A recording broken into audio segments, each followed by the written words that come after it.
Good evening, I'm Jeff Lyons. It is 9 o'clock here on Tuesday, November the 18th. Time for the 14 First Alert Weather Show at 9 o'clock. We stream every night at 9 o'clock, also at 2:30 during the week and 8:30 during the week to give you a little longer form weather, allow you to ask questions and just check out things. You know, the weather's constantly changing out there, certainly this time of the year.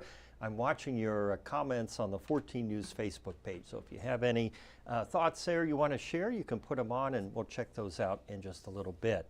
We are still looking at a few showers and thunderstorms out there, but those will be coming to an end here shortly. And that will lead to some fog tomorrow morning, a foggy start and slightly cooler on Wednesday. High temperatures only around 55 degrees or so.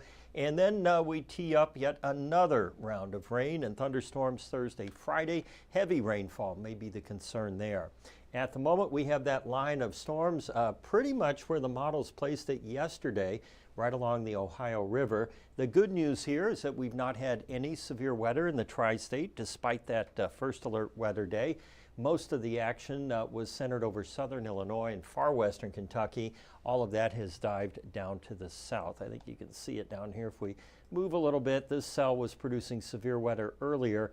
Looks like there's still a statement on it here out to the south of Paris down there in Henry County, Tennessee. Back to the tri-state though, in western Kentucky, if you're watching us in Owensboro or out toward Tell City, Patesville there in Hancock County, you have some rain on the way, heavy rainfall at times, and then down here closer to Poole and I guess between about Corydon and Poole is where we have that other stronger cell now moving out toward Hebbardsville and then into western Davis County here by West Louisville and or West Louisville rather, and then on into Sargo and the west end there in Owensboro over the next hour or so. The short-term hour-by-hour forecast gets us pretty much in the clear by 11, definitely in the clear tomorrow, at least from rain.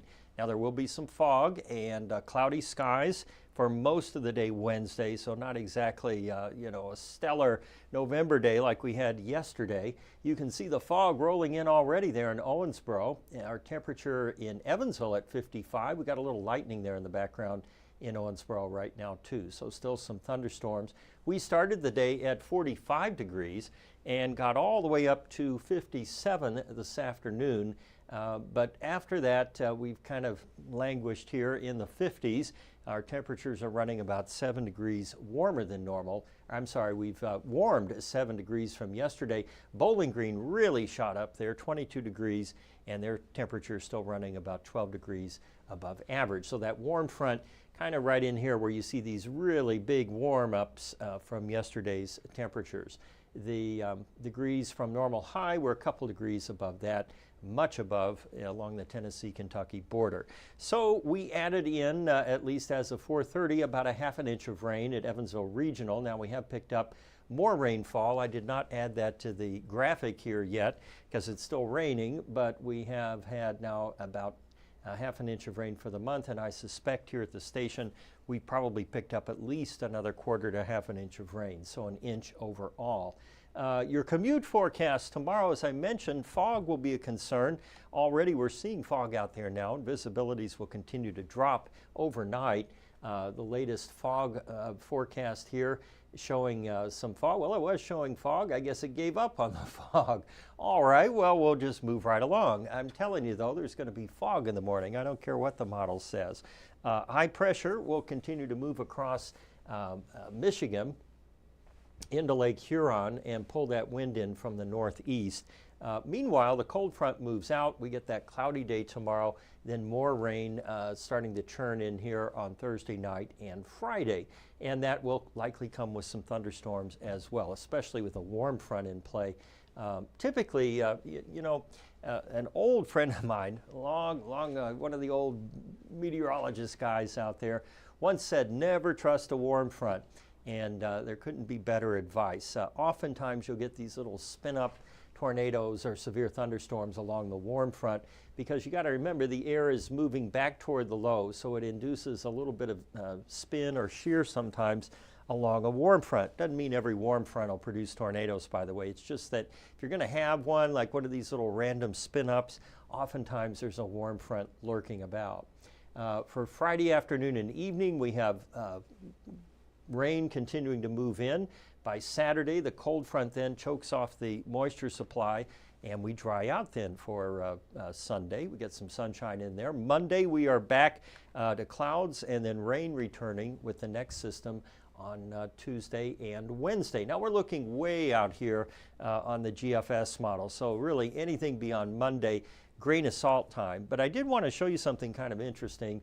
And you know, social media being what it is, it's lighting up already with all these dire predictions of wintry weather there for the Thanksgiving travel period. And earlier today, the GFS was in fact advertising some snow.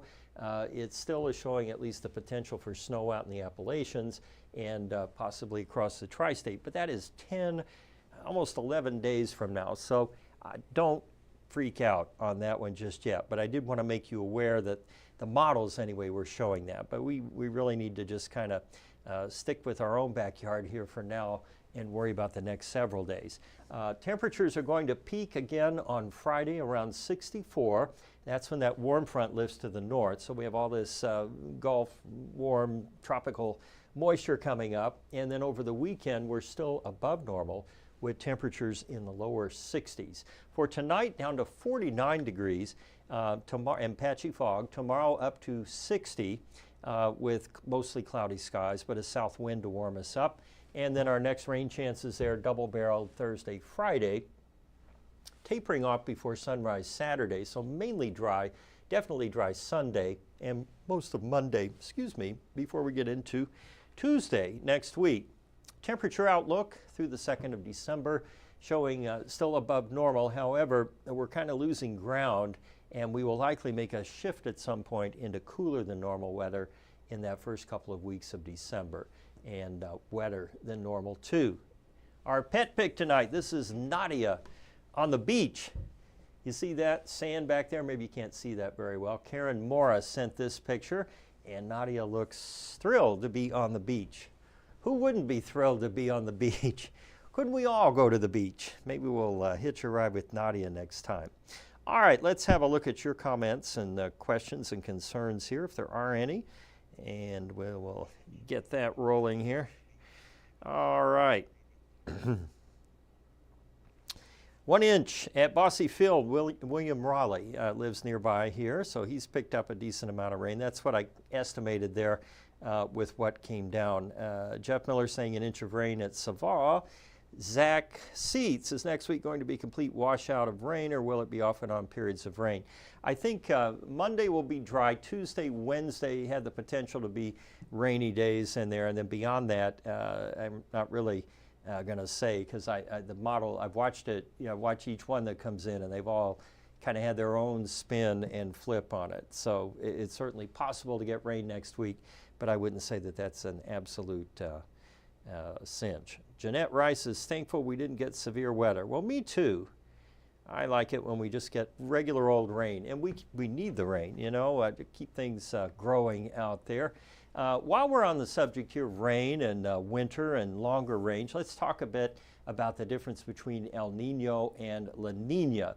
Now, if you watched our winter special last week, or whenever that aired, I guess it was 2 weeks ago now, we talked about at least the longer range projections are for a return to La Nina conditions. We've kind of been in neutral through right now, which is between El Nino, which we had last winter, and La Nina this winter. So in an El Nino year, we typically get the warm water pushed in along the coast of South America, and what that does is creates a drier winter for us typically, and a little bit warmer, and the jet stream dips to the south. You'll note, of course, we had 19.5 inches of snow last year, and it was bitter cold with that ice storm in January. So it doesn't always play out like the theoretical models show, and oftentimes we don't really identify an El Nino or La Nina year and its strength until after the fact. You have to look backwards to see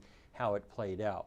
La Nina, on the other hand, the warm water is pushed out to sea by the trade winds, and what happens in this case is that we typically have a wetter and colder winter. Sounds like last year, doesn't it? And so that is kind of our expectation going into the winter this year. And so when you look at typical snowfall in La Nina years, or not typical, this is actual snowfall from the past several La Ninas, 9 of them going all the way back to 2000. Most of them were well below the normal for snowfall for the season. In fact, 3, 4, 5, I guess a little more than half. These two were pretty close here. The normal snowfall is around 14 inches. So technically, we only had 2 years that were well above normal.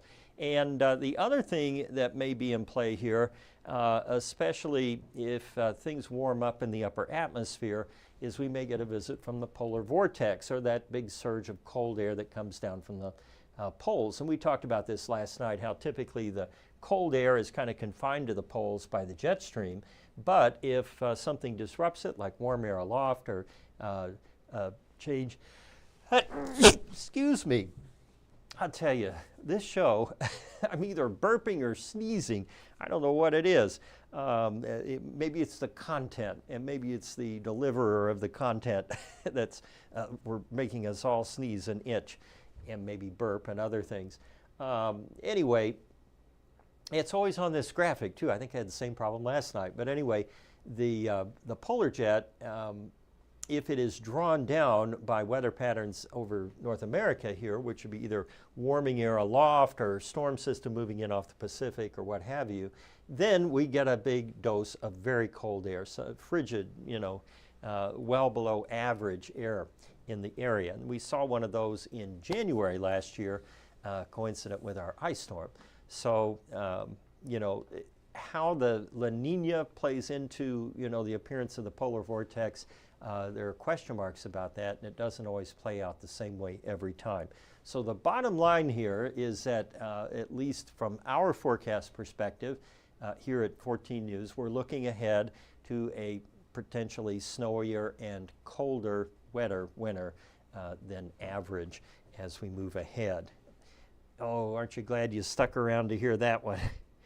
All right, let me see here if we have any other questions. Cheyenne Hammonds? Well, thank you. She says, bless you. The cold weather, nobody's a fan of that either.